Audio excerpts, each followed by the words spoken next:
Hey guys, welcome to the MC Anime Podcast. We cover anime, geek culture, Japanese aesthetics, and Asian studies. We are a multi-fandom podcast, and you can expect to hear topics in your favorite hobby or fandom activity potentially. You can find MC Anime on Google Podcasts, Spotify, Apple Podcasts, and YouTube. Also, please check out mcanimepodcast.com, our website. Furthermore, stay tuned in for another episode.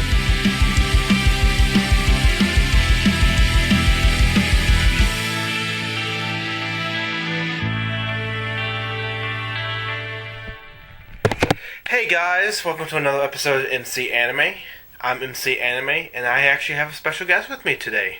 Please introduce you and see who you are. Hey, I'm Chris Kepler. I'm an audiobook narrator, producer, and consultant, writer, and voice actor. I've been in voice acting for about 10 years now, and I just love it because it combines my acting and my singing skills, because I used to be a singer. Oh, okay. So where can they find you for your voice acting projects?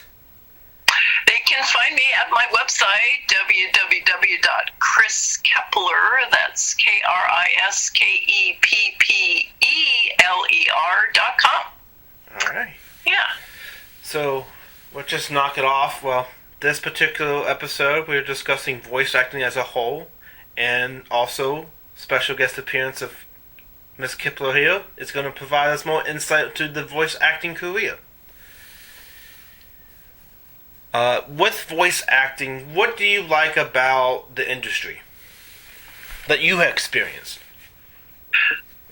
I like the variety of work that you can get.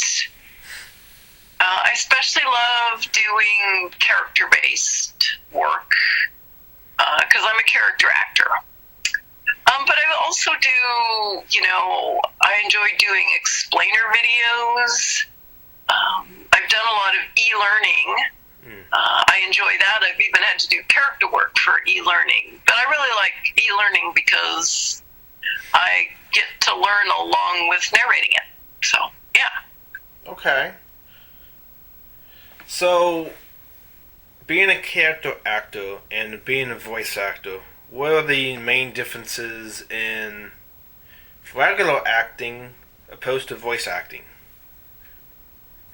Voice acting is even more difficult than, if you're on stage with other actors or even, in a film. Yeah. Because acting is, part of good acting is reacting.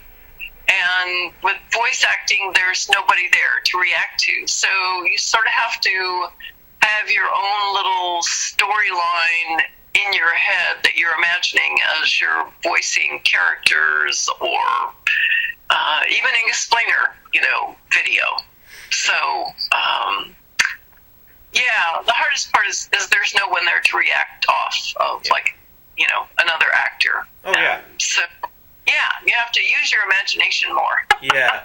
The unique skill with voice acting is that the only thing they have to exaggerate, just acting-wise, is the voice.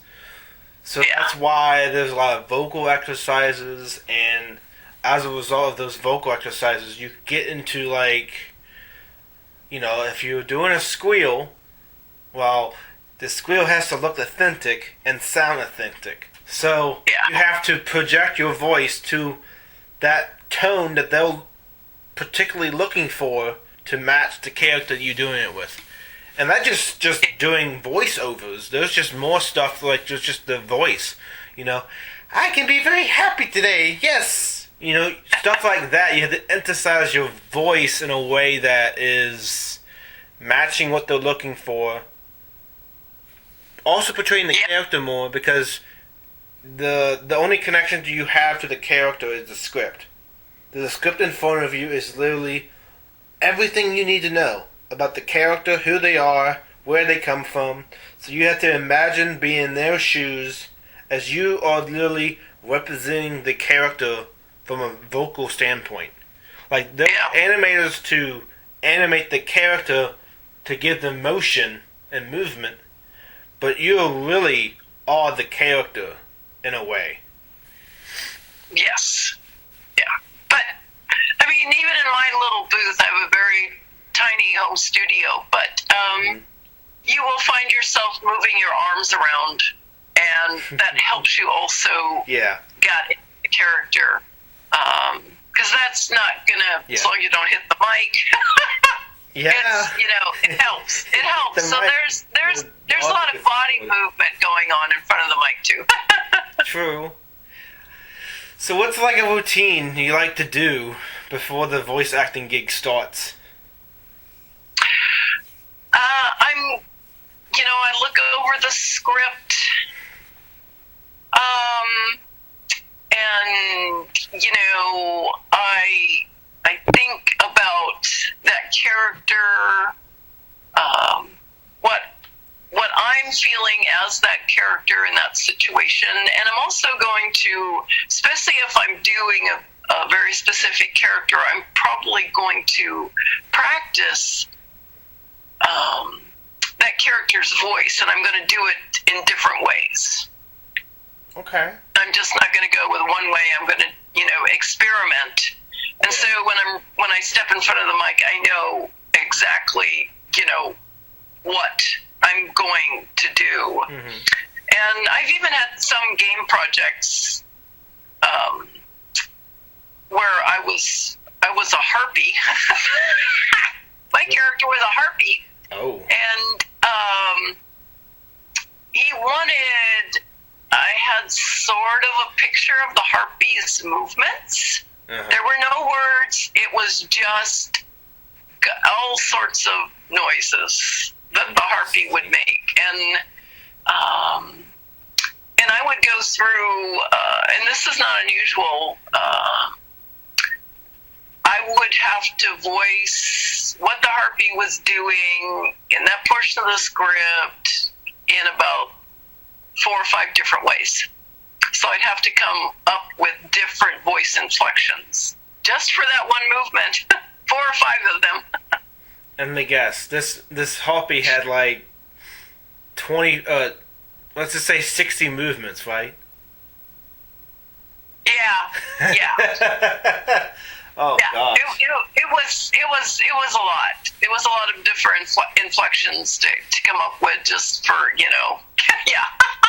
Did you find yourself that you had to drink a lot of water for that voice? I just find, actually, when I'm in my booth, drinking a lot of water, period, is important. Yeah. Yeah, to keep you hydrated, because you dry out really quickly, in the booth. So yeah, I've got a big jug of water there always, and often stopping to get a drink, because you get dry really quickly. Okay. So when you're submitting a voice acting audio file, yes, is it most of the time that they call you and then you do it in your home studio, send a file, or is it like live in video on set, like they're with you when you're doing the voice acting? Most of the work I do is I'm just in my booth. They've given me directions. We've probably done some, scratch recordings to make sure that I have the right stuff going on, and then I just send it to them. Yeah. Okay. Well, at least you can look at the convenience of your home, and you pace yourself in the studio that you set up, and actually, I would imagine that you have every, the right microphone, volume control, a mixer maybe if you need to. Also, a room that is what? Audio conduction? Like my little studio is, the microphone sits in an alcove. Mm-hmm. That we've put acoustic foam all around. Gotcha. And then then we've put sound dampening curtains around the alcove. So it's I get it's very quiet. I certainly meet the noise floor for audiobooks. So don't get any extraneous sounds in there. So, like, I know from my standpoint, it's like I know what vocal acting does. I'm not a vocal actor myself, but I have different inflections in my voice that I like to do just for comedy effect. Yep. So I know that aspect, but like you had to have a lot more voices, just a few. You gotta have like 20 different voices, right? Oh, you have to come up with whatever voice the script calls for. I have done audiobooks where, let's see, I did a children's audiobook that had 7 different animals that I needed to come up with a distinct, was it 7 or 10 different animals I needed to come up with a distinct voice for. Some of them are easy, like a snake, or a baby deer. The anteater took a little thought. It's like, okay, what does an anteater sound like? Yeah, the cause of anteater, I would imagine giving it some weird accent. I said, what does an anteater have? Oh, it has a long tongue to put in the ants, so they talk like this. Oh my gosh. Oh yeah, you really gotta, it's, whatever you can, come up with. Let's see, I voiced a fantasy book it was like for teenagers, and it was about wizards, and it had dragons, so, and a saber-toothed tiger, and so I had to come up with, voices for all that. It's, you just, but they have to sound real too. Yeah. They can't be too, cartoonish, because it just doesn't come off quite right. Yeah, I once, also voiced a comedy book that the villain sounded like Speedy Gonzales. Oh my. So I went out and I watched Speedy Gonzales cartoons on YouTube. Yeah. Sometimes that vocal training, you have to immerse yourself in sound files and dialect and also whatever. The inspiration. Sometimes the inspiration, there is no pre-existing character or known archetype for that character. You just have to make it up. No, you just come up with it based on what's said about the character in the book. Sometimes you're constrained with certain characters. They said this is their certain sound, so it's like, okay, that's their certain sound. I need to sort of sound like that. And then other times it's just, okay, what does a good dragon sound like? I find that the world of voice acting is very immersive. You get to the character, but like, which character are you going to do today? My job is literally, I'm playing a parrot. Now the next day I'm playing a person explaining how to do this video.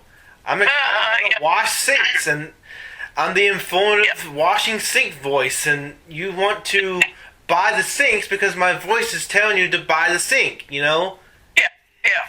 Like, stuff like that would be like, it's like, how do you describe your job? Well, I had to watch 6 hours of the Speedy Gonzales film, and by watching all of these Speedy Gonzales clips and cartoon, I was able to find that, yeah, mate, I can do this and be really good. Stuff like that would probably be like your go-to interesting story. Like, what is one highlight that totally threw you off for like voicing that character?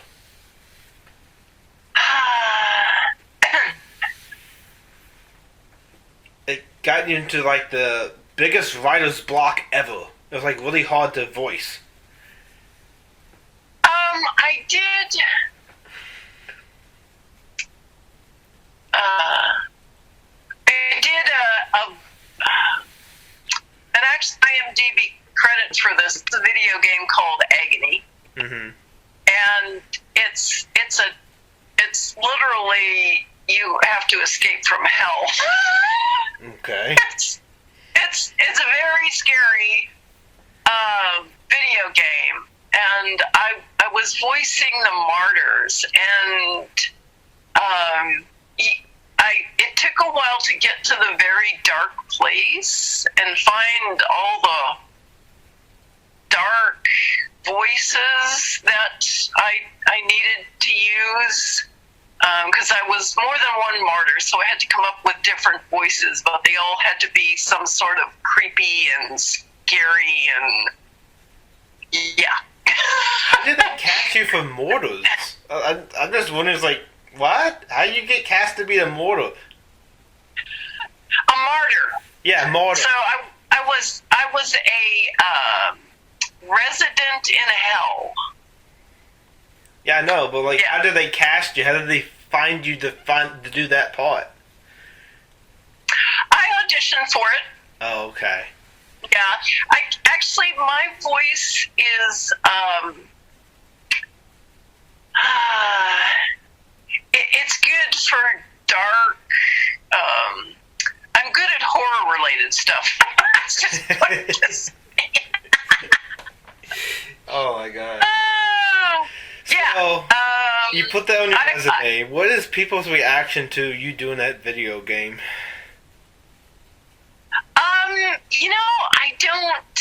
I don't talk about it a lot. If I do, I say that I scared my dogs while I was voicing it. I had to make such horrible noises, it scared my dogs. Well, your dog just didn't go in the room in the studio with you? Actually, it was worse than that. They came, the curtains that we have that surround my studio don't go all the way to the ground. They can actually get in there. So they came in. They're like, what's wrong with you? Oh my gosh. And then just immediately ran out? Yeah. I'm like, it's okay, guys, but I can't have you in here while I'm doing this. How long did they stay hidden from you after that experience? Oh, they stay... If you make noises they don't like, they stay away for like 30 minutes or so. Oh, yeah. Wow. That's impactful. They're very sensitive. The first, what do we say? The first reaction to your voice?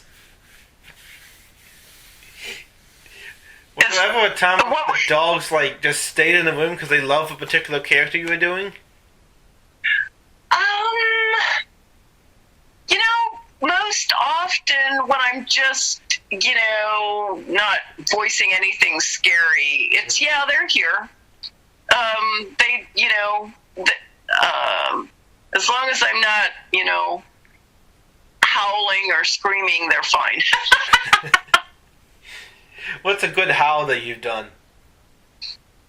Oh, gosh. I wouldn't say it was a howl. For a game, I once sang off-key at a really high key. It sounded pretty awful. What, like a D note? Oh, yeah. It was high. It was not quite there. It was, yeah. I was like, I can't... Oh. At least it's not like the opera voice breaking the glass. Yeah, it was an opera voice. I have actually sung opera, so it was, a really high opera-like voice that wasn't quite there. Oh my gosh. Yeah, that was yeah. Oh my gosh. What's probably the biggest project you've done? Like, it took multiple weeks to do this project because there's so much in the character. The biggest project I've done so far was an audiobook, a fiction audiobook called The Aftermath, a novel that I narrated a year ago. It took an entire month to finish it. And it had multiple characters. And one of the main characters spoke in a very distinct manner, and it went throughout the book. And so that was difficult to recreate that very weird manner of speaking, throughout the book. It's like, well, did I get that right? Because the author had described the manner in detail, so it was like, okay, the author's described it this way, so it's got to be this way. And gotcha. What's their signature catchphrase that they would say a lot? They really didn't, and they didn't have one. Oh. It was just whenever they spoke, it was, well, I want to say it like this, and okay, it was bunched. They would bunch their words and then speak, slower, and then bunch their words again. And so, but there was no catchphrase. Okay. But they had, whenever they spoke, to do that sort of bunching and slowing and bunching and slowing. So. What's your favorite line? What? Did you have a favorite line that you said that stayed with you after doing that project?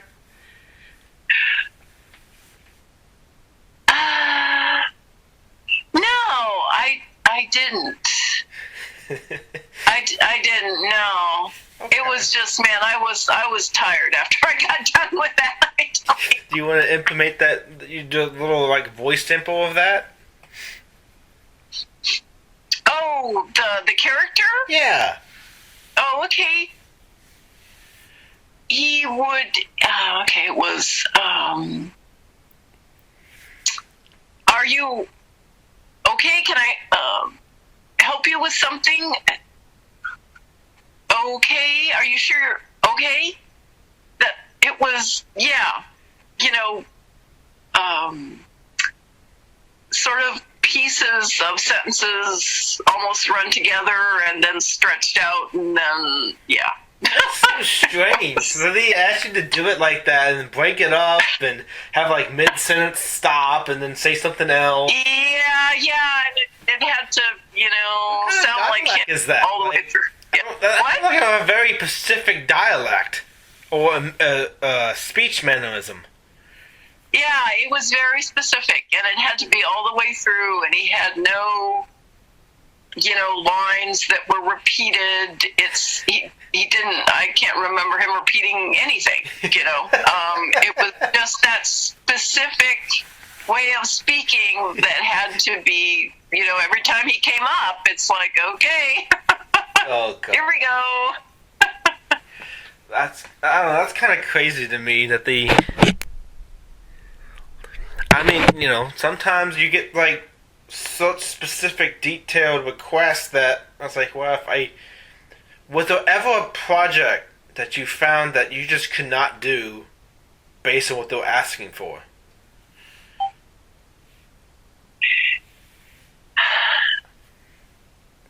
Oh, I had someone that wanted a specific whispering, and I could never make them happy on what kind of whisper they wanted.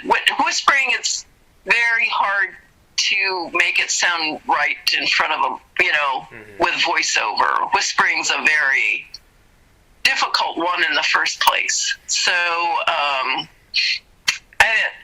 never made them happy with the exact whisper that they wanted. But again, that's hard. Whispering it's hard. Well, whispering, I would also feel like if they wanted you to do an entire audiobook with whispering, you'd probably say no. That's too much work. No, I'd say no. It's like, I will be there with you someday. It's just like that whispering aspect doesn't really, like, I don't know. There's very few characters I can think of that actually have a great whisper. Yeah, it's very difficult, and you can't do it for a long time in front of a mic. It's pretty difficult to do it. Yeah, so. Like, I've even, I even faked snoring, and that was hard because I don't snore. So I did fake snoring in my sleep, and I even started coughing because it was just hard to do. Oh, yeah. Oh, yeah, that would be, yeah. So I can't imagine how whispering in a very detailed voice can be even more difficult. Yeah, and this was actually a shorter project. It was just, letter length, but it was, it never worked out quite right. Oh, gosh. That's, I don't know. I mean, like, to be honest, when people want to hire someone to do a voiceover, they just imagine they can do any voice imaginable, but, like, you can only do the voices that you are comfortable with and have experience with most of the time, you know? Yeah. It's literally, like, I think to find the right voice actor, you really have to dive into the portfolio to see if they're, like, the exact match you want. You have to listen to the sound clips, find the projects they've done, go to their credits, and actually see the scenes that they have done that voice that character. That's the best way to find the best voice actor you want, in my eyes. Because, I mean, it's a little homework to do, but, like, because with the voice acting field, there's very limited people in that field anyway. Actually, it's a pretty crowded field at this point, because it's fairly easy to get into. Yeah, it's easy to get into, but the high-ranking jobs are very hard to get. They are very hard to get. That's true. And also, there's so many different specific areas that at this point I don't have just one demo. I have specific demos for video sales letters. I have a specific demo for explainer video. I have specific demo for e-learning. I have specific demos for different types of audiobooks. That's crazy. So, but it gives them an idea of, and then, when I'm going to send someone a demo and I sort of know what they're looking for, then I can sort of match that to, what they're looking for. So you can get, closer to what they're looking for, unless they want, lots of times they want an audition with a specific script. So that's really common. Okay. I'd say that's probably the most common now is audition with a specific script. So okay. So if I had like the phrase MC Anime is so great, come on and watch the show, how will you break down that sentence into like a voice-over like projection or like proposal?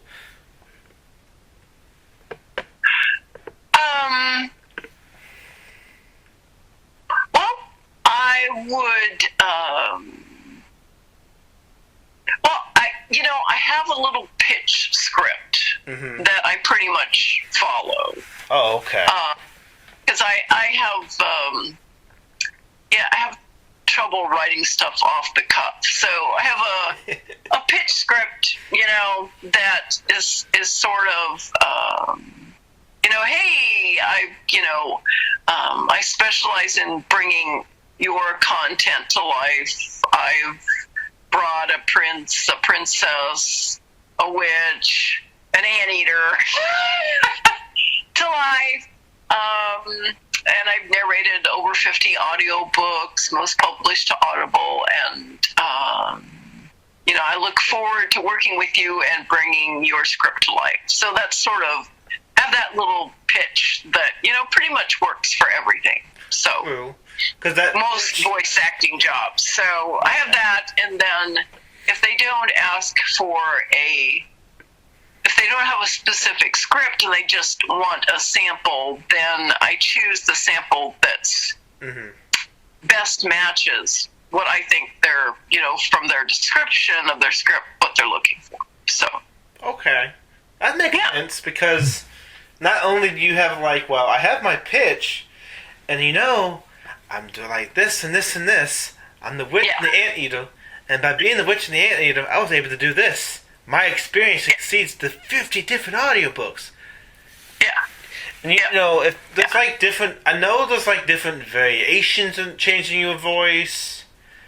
Yes. There's different ways to heighten your voice and the vocal training and do different breathing exercises. Yes. Is there a breathing exercise that you like that finds to be very comfortable, get you into the mood?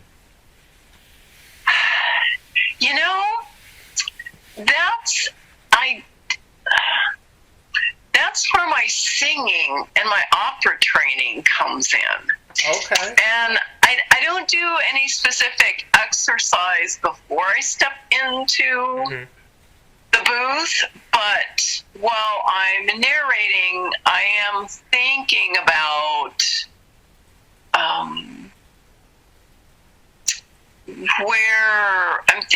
where my voice is starting from. Oh, okay. And that's a singing technique. It has nothing. I bring it in from my singing experience. Oh. Because I don't want stuff in my throat. I want it to be in my mask. Gotcha. Of my face, and that's especially if I need something to be, a certain loudness. Sometimes I don't want it to be, and then I'll place it slightly different in my mask. But certainly, if I want to project, and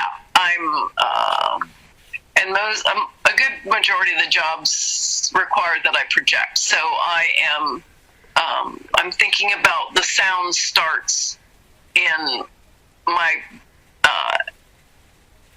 low sinuses. That's the only way I can say it. Literally starts in my low sinuses. Nothing happens in my throat. Dear, sun. There's different vocal exercises that you can do. I know la la la la la is very popular, but what is yours? I used to sing. I actually used to sing before I started, but now I just think about starting a song when I'm in front of the mic. So that's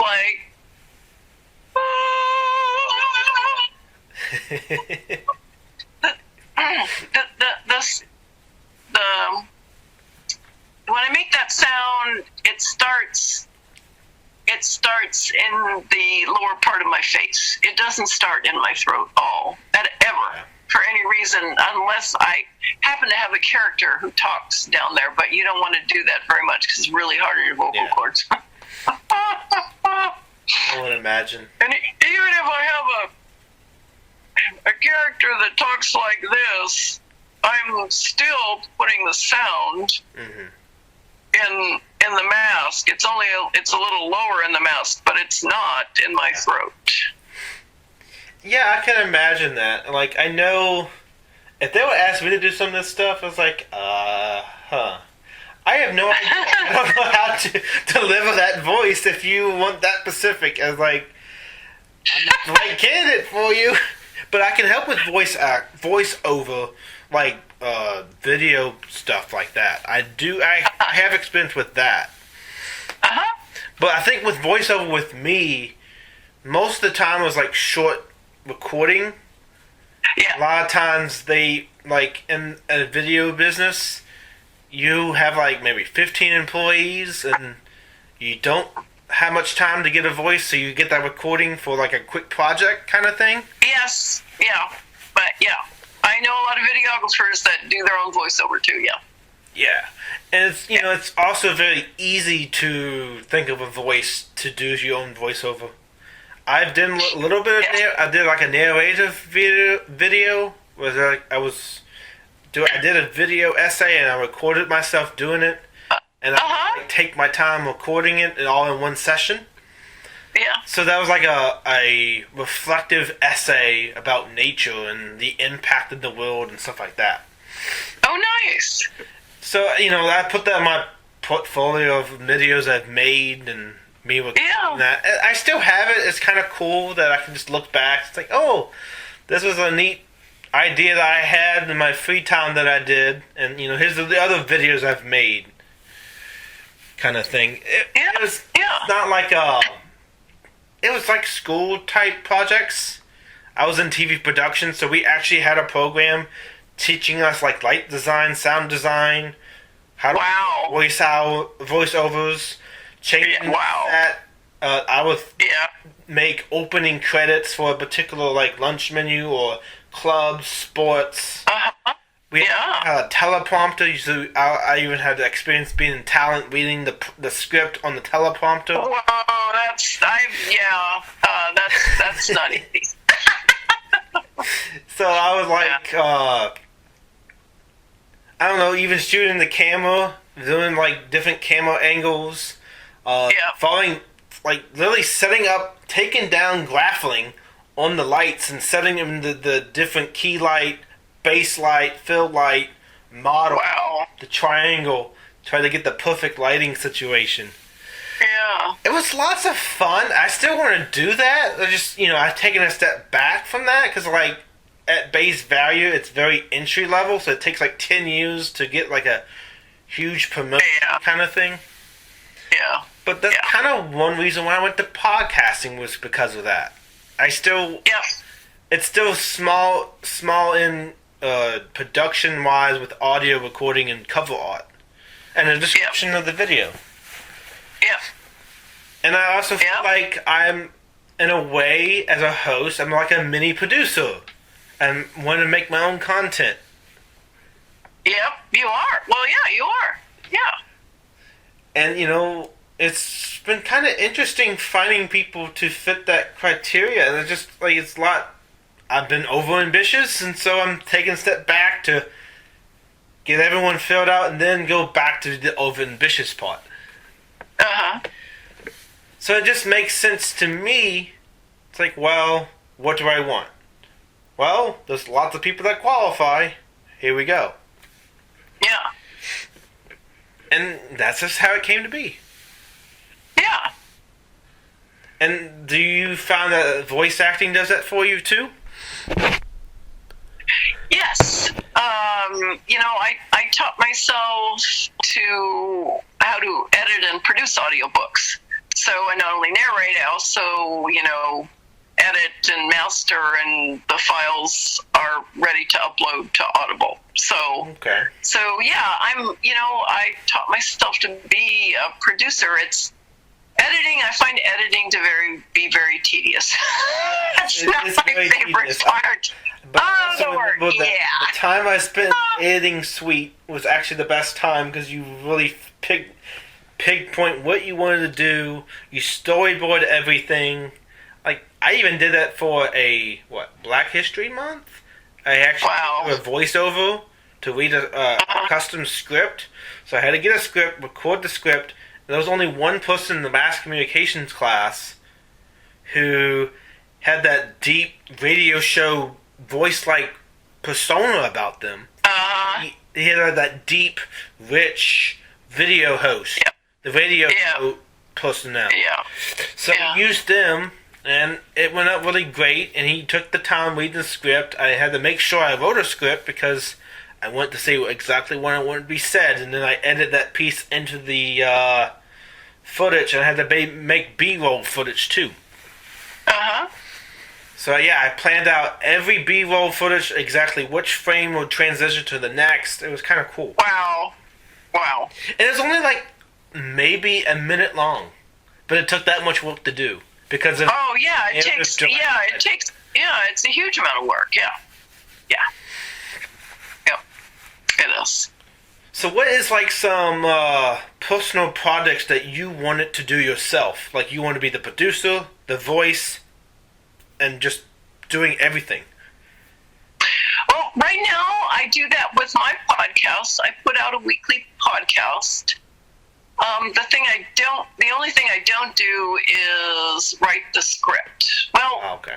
I do occasionally narrate my own writing, but generally I collaborate with writers on the podcast. But I narrate the story. I edit. I put some.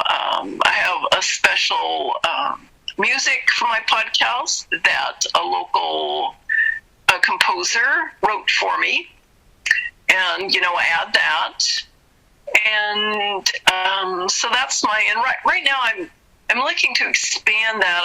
I'm looking to work with some writers who have who've written a series, because I'd like to go to a more serial episodic version of my podcast. I haven't found anyone yet, but I keep looking.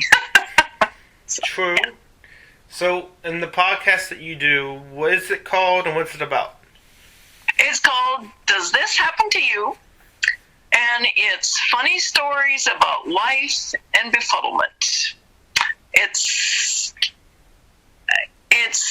It's weird things that happen when you're at the grocery store or out walking the dogs or at the gym, or the stories are usually nonfiction, first-person personal experience. And so they, let's see, what have been some of the more interesting ones I've done lately. Oh, yeah, the cat ate my brother-in-law. That just sounds like the cat was huge enough to be like an anaconda. Well, the guy died and the cat was like, Was he cremated and he ate the cremation? What? Was he like cremated and the cat ate the dust? No, he died at home alone. Oh, No one was there. No one knew about it for several days. The cat got hungry. Yeah, I remember that. Yeah. So yeah, it's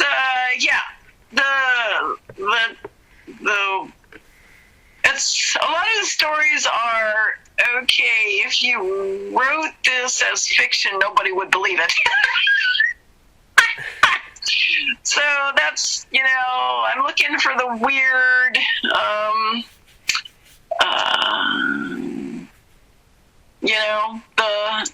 the weird true stories. Yeah. So I see how it is. That's sort of It's like those YouTubers that like they would animate a true story and then tell that true story in the video. Yes. Yeah.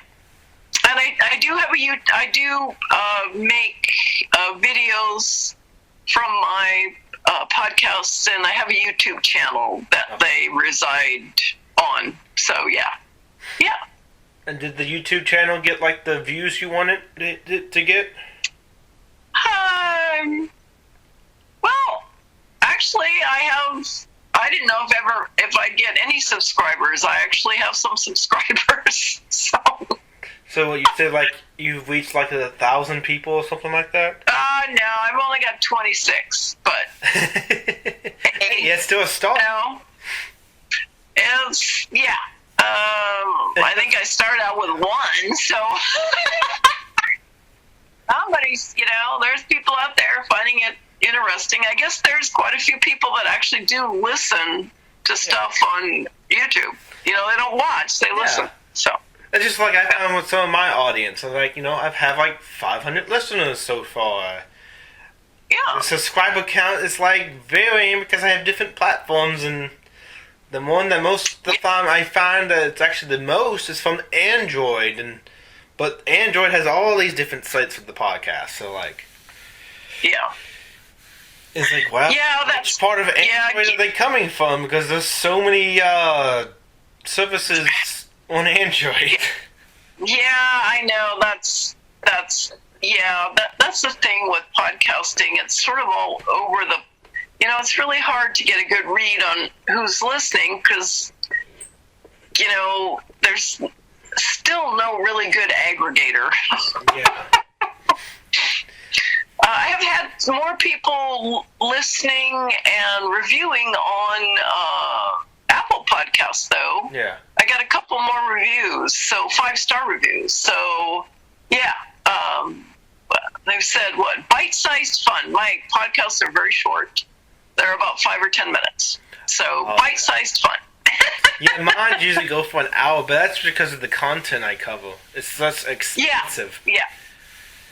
I just don't. Sometimes I'll do a longer story that may go 20 minutes, but that's unusual. Most of them are just, like I say, bite-sized fun. That was good. It's like, wow, a reviewer gave me a good thing. Yeah, bite-sized fun.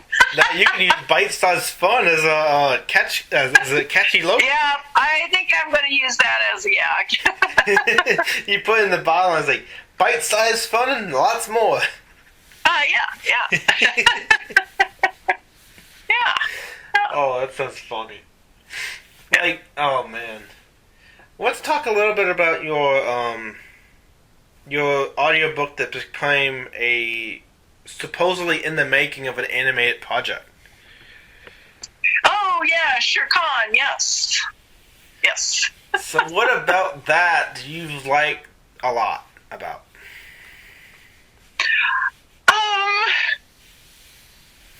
Well, I guess it's a good example of starting with just,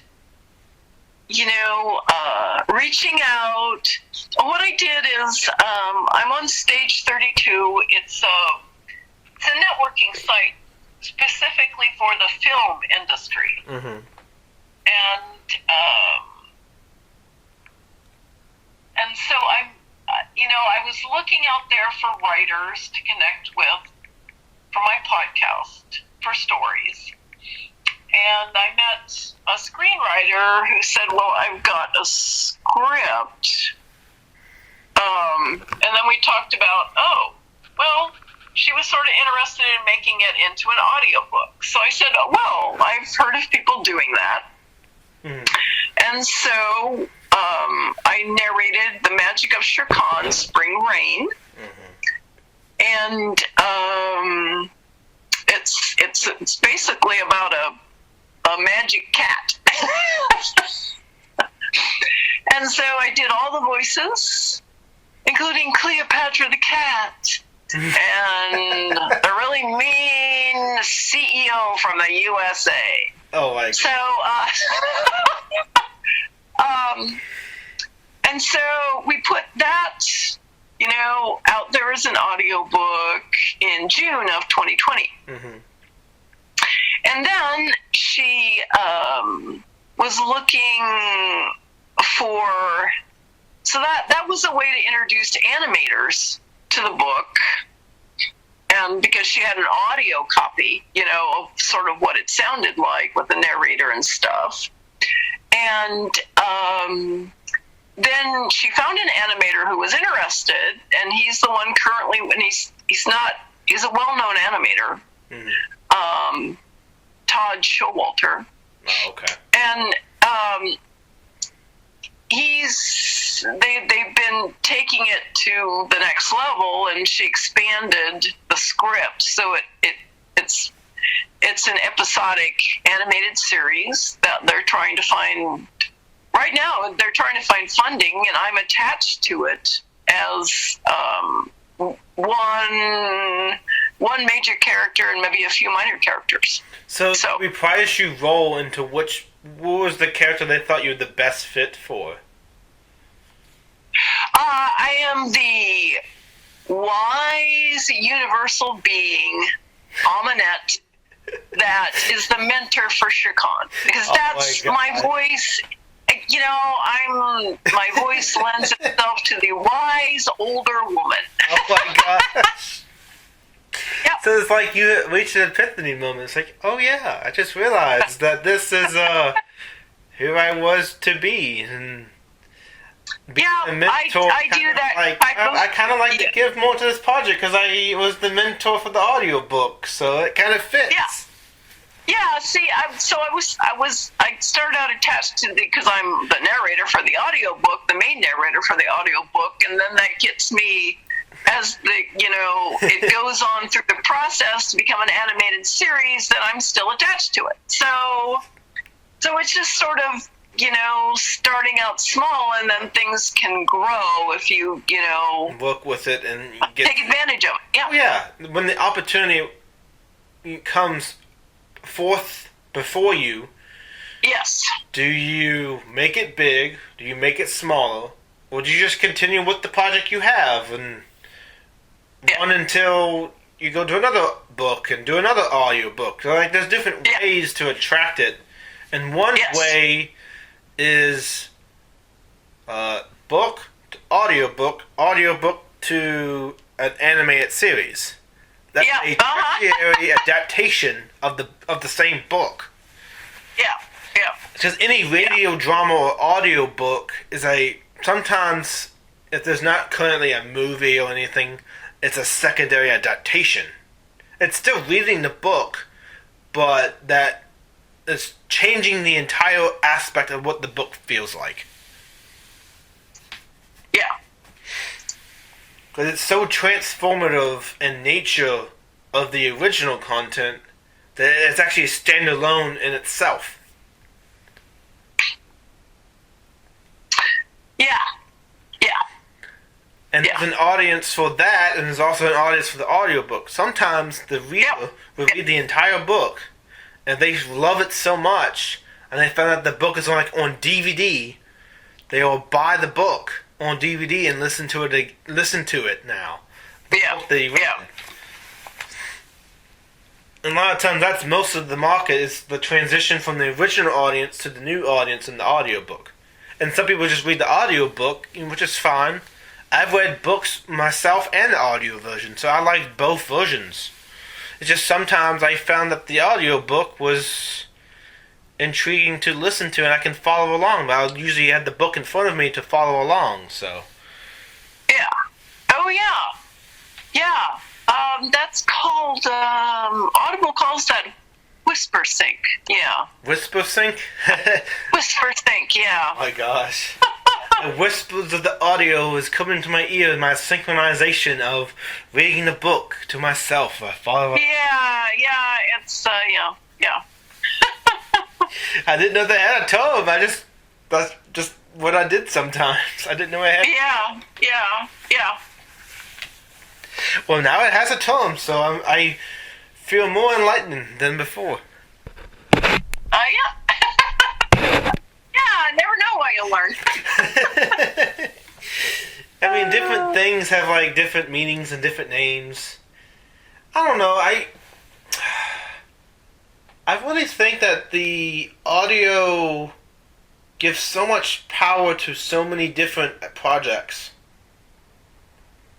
That's another reason why I kind of went to audio only in my podcast, because I found that live streaming was still audio, but I had to include a visual. Oh, yeah. Since I cannot film myself talking in live time, I couldn't do a share screen and my face at the same time. Instead, I just focused on my webcam on my computer screen with my presentation. I made a PowerPoint. Yeah. Yeah. It was interesting, but it was so much more work that I didn't need to do. That's why I transitioned to podcasting. But it took me so long to realize that podcasting was my niche area that I loved so much. I didn't even think about podcasting. Yeah. It's just one of those things. It's like, I had missed this entire market and not only being recently introduced to a VTuber's channel. Clips of their podcast. It's like, if they can do it, why can't I? Oh, yeah, no kidding.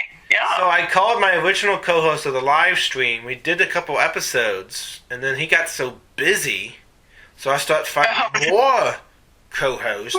Now I actually have a regular co-host I reached out to on Indeed. So Indeed.com is a really good way to hire people looking for different projects. I found that out. Really? Yeah.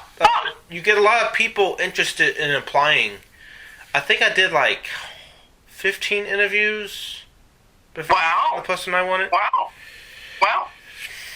But I also did other interviews with an editor for my blog, and then also a writer for a story that I wanted to do for a particular wand that had like all these stones on it. And that just clumped together. That didn't look the way I wanted it to. So yeah, I have experience hiring people and doing interviews, which is something that I didn't expect.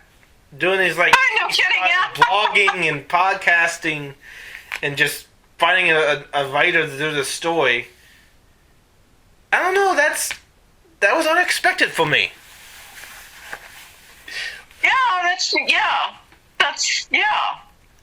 but you're learning new things. Yeah, when I did all the interviewing, I guess it kind of prepared me for more of the streaming aspect. Yeah.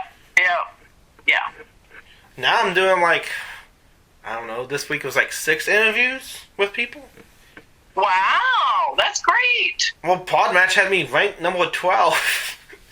Whoa. I was like ranked number 3,000 like 2 weeks ago. Oh my gosh. I was like, what is this? I don't even know what this system is.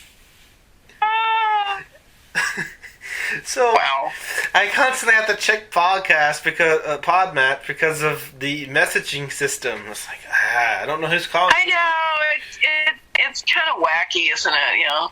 Or I get that weird email notification of you have someone who's went on your scheduling link and scheduled this interview. It's like, oh, okay. Oh.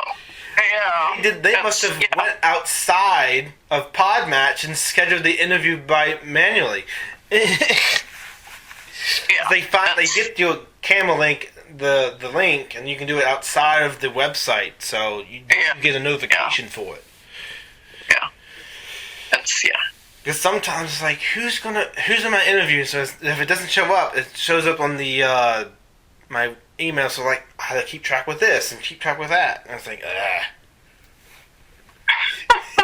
Yeah. Because not everyone's on Podmatch, and there's like other people reached out from radio guest lists who want to do interviews too. So.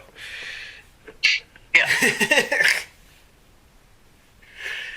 But I'm having fun with it, even though I increased my episode upload content to like twice to what I originally was doing, 2 times a week. I was now doing 4 times a week to keep up.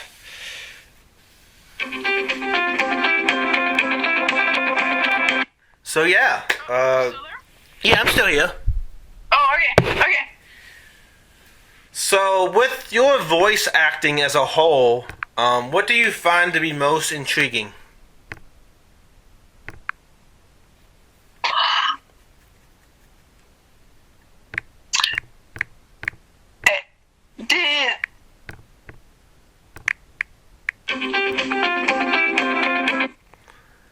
Narrating fiction audiobooks with multiple characters. That's really a big challenge. The audiobook? Yeah, I like nonfiction audiobooks. Mm-hmm. I find them a little more fun and it's like, okay, how do I make this material interesting? Mm-hmm. Because I've listened to some nonfiction audiobooks and it's like, okay, I'm going to go to sleep in the next 5 minutes. so tired because you work like an 8-hour shift trying to do this project sometimes? No, it's just if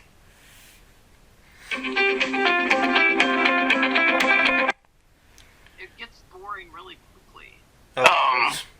So yeah. And the thing I most enjoy about voice acting is combining my acting and singing skills. Oh, okay. Yeah. So any project that you had to do a bunch of singing for? No, don't sing a lot anymore. I just use my singing technique every time I step in front of the mic. Yeah, but don't sing a lot anymore. True. I guess once you transition from your singing career to voiceovers and voice acting, I guess it's been a big change. Yes. Yeah. So, and with voice acting, I get paid. True. It's really hard to get paid to sing, let me tell you. Yeah, you had to have like that big voice and continuously do it. Yeah.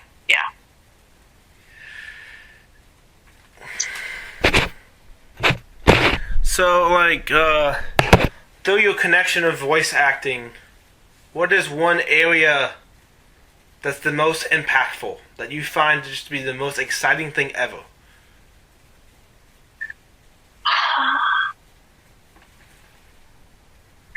It's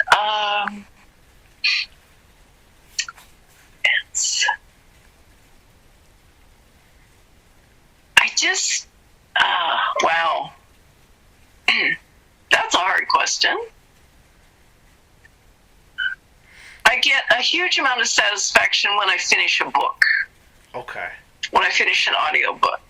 Yeah.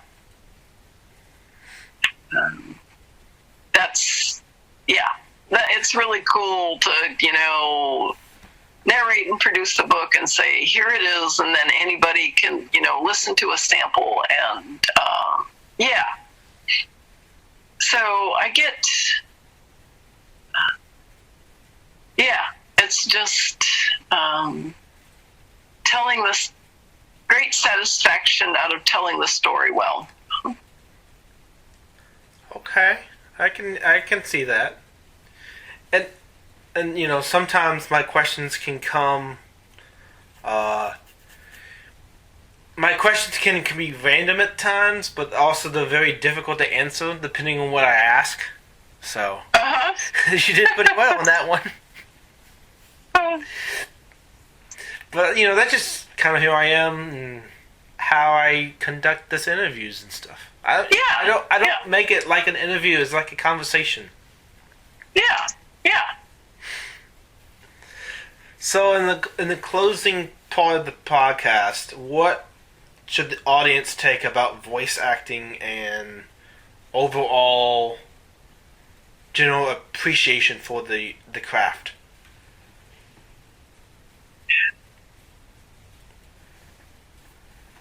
That even if you have an acting background, it will take longer than you think, and it's harder than you think to learn voice acting. Mm-hmm. But it's the wonderful way to use your voice in all sorts of different ways. There's just so much variety out there and so much you can do with your voice. It's just really rewarding to be able to do all that variety. Yeah. Okay. So even if you're a trained voice actor, you're not always guaranteed to be... Even if you're a trained actor, mm-hmm. voice acting takes special more work. It's special training, and it's not easy. It's not easy. It's not easy at all. Mm-hmm. Usually, if you're in a film or you're on stage, you've got other actors that you can react, that they're feeding you something to react and play against. And with voice acting, you don't have any of that. You have to come up with it, as you're there in front of the mic. Yep. You got to imagine it, yeah. Well, that wraps up this episode. Think of voice acting as the actors in a silent film. There's no sound, but they have to do everything exaggerated through the actions. Instead of actions on film, it's the voice that's exaggerated in voice acting. Yeah. So, her link will be in the description below. You can find her all of the works that she does and overall the projects that Miss Kipsey does. And where's that again? It's www.chriskepler.com. Alright, well that wraps up this episode. Thank you for coming on. And maybe the audience takes a little bit niche area and interest in voice acting. Yeah, thank you so much. Alright. This concludes another episode of MC Anime Podcast. MC Anime Podcast is available on podcast directories like Google Podcast, Apple Podcasts, Spotify, iHeartRadio, and YouTube. We also have our website at mcanimepodcast.com. If you want to directly support us, then follow Patreon blog MC Anime. Finally, if you want services for hire, then we're available on Fiverr for audio and video production, graphic design, idea consulting, and blog and article writing.